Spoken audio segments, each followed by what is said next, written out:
mengakomodasi jemaah haji. Bagaimana bisa ini mengakomodasi jemaah haji? Kalau mau mengakomodasi jemaah haji, bikin hotel yang banyak, yang luas, bukan di sekitaran tapi agak jauhnya.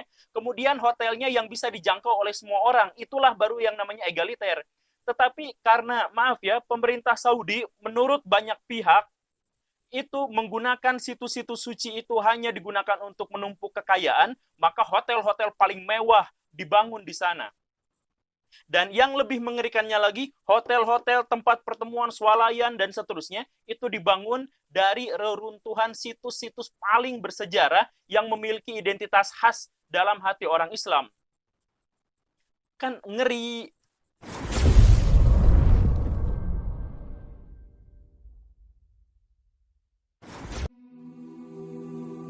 Bismillahirrahmanirrahim. Assalamualaikum warahmatullahi wabarakatuh. Semoga kita semua selalu dalam lindungan Allah Subhanahu wa Ta'ala.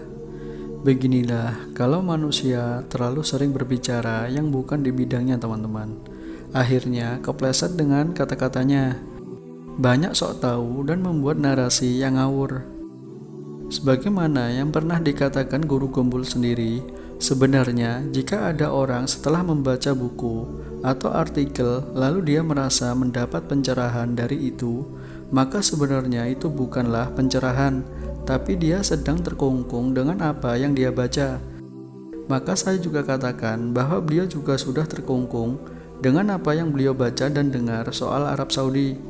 Sekarang masuk ke pembahasan, teman-teman. Arab Saudi dan Wahabi menghancurkan situs-situs sejarah Islam. Yang pertama, ini adalah negara mereka, teman-teman. Kenapa kita harus ikut campur dengan kebijakan kerajaan Saudi? Jika ada yang bilang, tapi ini kan soal situs Islam, jadi ini sudah menjadi perhatian dan hak umat Islam seluruh dunia. Ya, kalau setiap orang cara berpikirnya seperti ini, maka akan kacau, teman-teman. Kita ini tidak tahu kondisi Mekah dan Madinah. Yang tahu ya mereka orang-orang Arab sendiri, teman-teman. Mereka tahu apa yang harus dilakukan untuk membangun kota Mekah dan Madinah supaya lebih baik, nyaman, tentram, modern, dan sebagainya. Yang kedua, soal situs sejarah Islam. Sekarang gini, teman-teman. Kalau kita mengikuti cara berpikir Guru Gembul dan orang-orang sufi yang fanatik sekali dengan peninggalan-peninggalan sejarah, maka kota Mekah dan Madinah tidak akan pernah dibangun, teman-teman. Tidak akan semewah, semodern, dan senyaman ini. Karena seluruh kota Mekah dan Madinah itulah situs sejarah. Karena setiap tanah, tempat, rumah, pasar, dan sebagainya yang pernah diinjak kaki mulia Rasulullah SAW itu adalah situs sejarah, teman-teman. Repot sekali kalau seperti ini, teman-teman. Berarti Masjidil Haram jangan dibangun dan jangan diperluas. Biarkan Masjidil Haram seperti zaman Nabi SAW yang menggunakan tanah liat dan pelepah dan batang pohon kurma. Gak usah dibangun, karena itu merupakan situs sejarah. Jadi kalau udah dibangun, maka sejarah itu pun akan hilang, teman-teman. Begitupun juga dengan Masjid Nabawi. Biarkan seperti di zaman Nabi SAW, jangan dibangun dan diperluas juga. Cukup dengan batu dan pelepah dan batang kurma.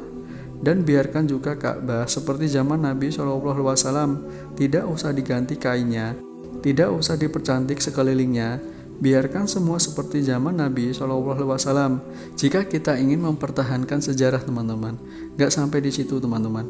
Rumah-rumah para sahabat radhiyallahu anhu juga jangan dibangun, karena itu juga merupakan situs sejarah. Biarkan rumah-rumah mereka seperti aslinya, memakai tanah liat dan pelepah kurma.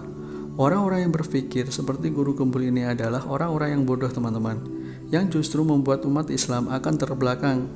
Sebenarnya, kalau mau saya ulas semua, banyak sekali bantahan untuk orang yang mencela pemerintah Arab Saudi soal situs-situs Islam ini, teman-teman. Tapi dengan ulasan singkat seperti ini, orang yang punya akal pasti akan paham. Dan berkaca dengan kisah Umar bin Khattab radhiyallahu anhu, beliau pernah menyuruh sahabat radhiyallahu anhu untuk menguburkan jasad Nabi Daniel yang dikeramatkan oleh masyarakat. Dan beliau memerintahkan menguburkan jasad Nabi Daniel tidak boleh diketahui siapapun untuk menghindarkan manusia berbuat kesyirikan dengan meminta-minta dari kuburan Nabi Daniel. Lalu, apakah tindakan Umar bin Khattab ini akan juga kalian tuduh sebagai penghilang situs sejarah para nabi? Yuk berpikir dengan cerdas, teman-teman. Yang paling penting itu adalah Kita berpegang teguh dengan Al-Quran dan Sunnah sesuai pemahaman para salaf, tidak suka membuat bid'ah, kesyirikan, tahayul, dan sebagainya.